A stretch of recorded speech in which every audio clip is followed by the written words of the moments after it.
안녕하십니까.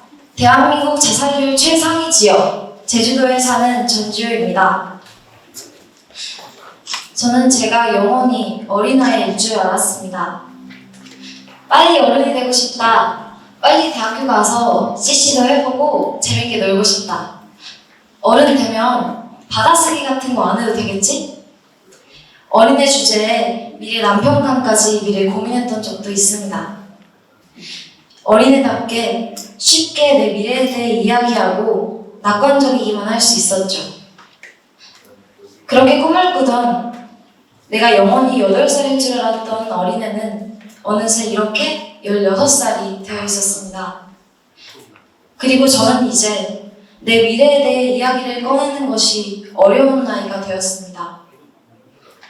그래서 저는 오늘 내가 내 가능성을 스스로 깎아내리게 만들었던, 내 미래에 대해 이야기하지 못하게 만들었던 이 우울증에 대해 이야기해보려고 합니다. 제가 처음 우울증에 관심을 가지기 시작했던 건 중학교 1학년 때였는데요. 막 중학교에 입학한 저는 하라는 공부는 안 하고 곧 짝사랑을 시작하게 되었습니다. 제가 어릴 적 꿈꿨던 이 남편감이 이 친구라고 확신을 하면서요.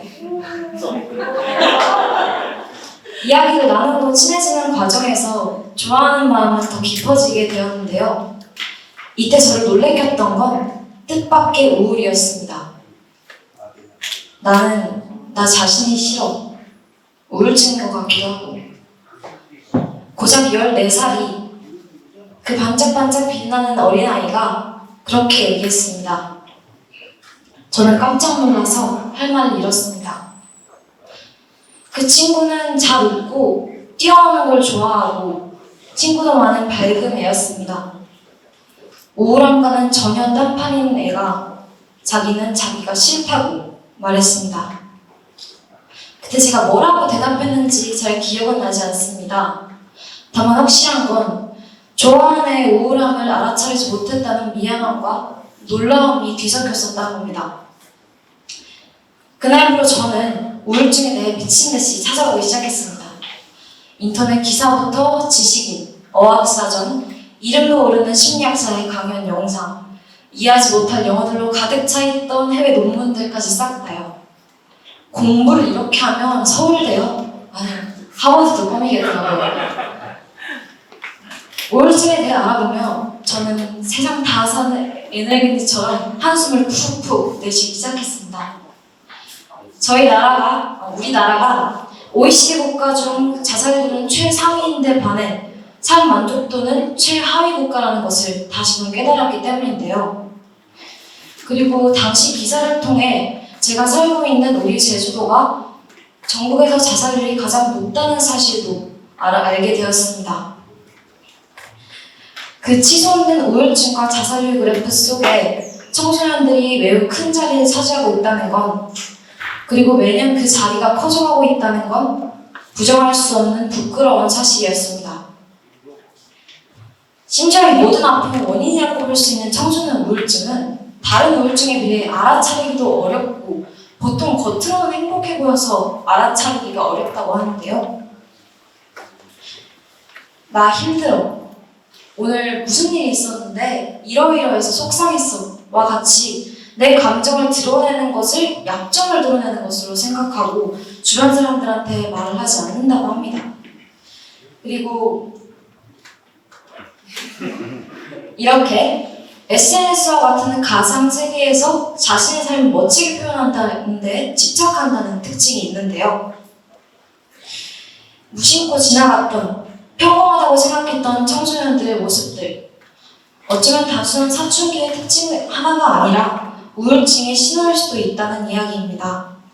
저도, 제 친구들도, 제가 좋아했던 그 애도 우울함을 느끼는 데는 절대 예외가 아니었으니까요.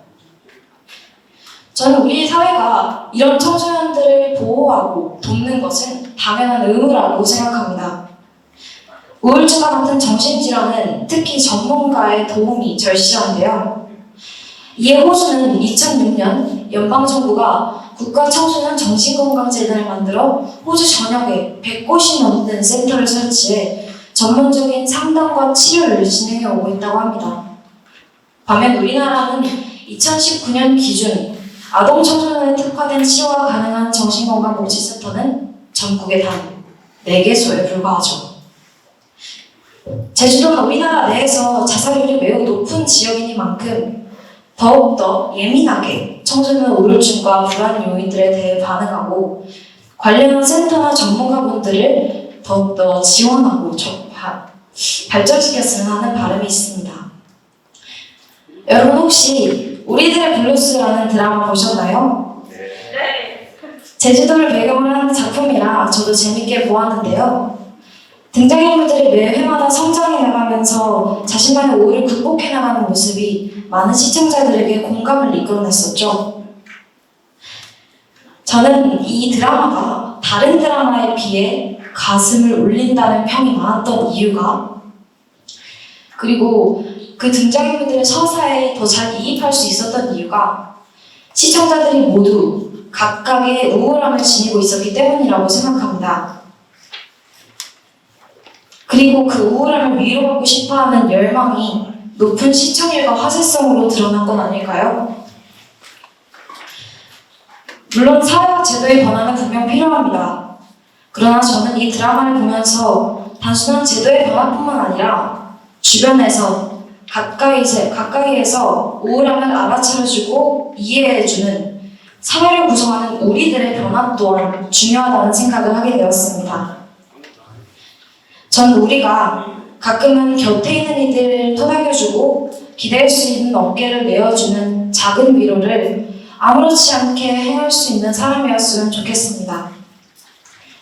말 나온 김에 지금 바로 해볼까요? 여러분 모두 두 손 들어주시면, 그리고 곁에 있는 분들 손을 잡아주세요. 힘드신 분들은 이렇게 하셔도 되고요.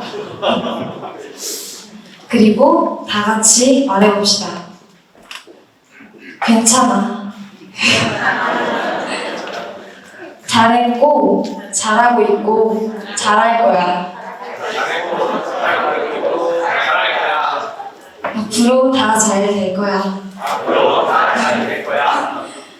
그리고 마침내 우리 모두는 우리가 꿈꾸었던 세상을, 어렸을 적의 그 세상을 다시 꿀 수 있게 될 거야.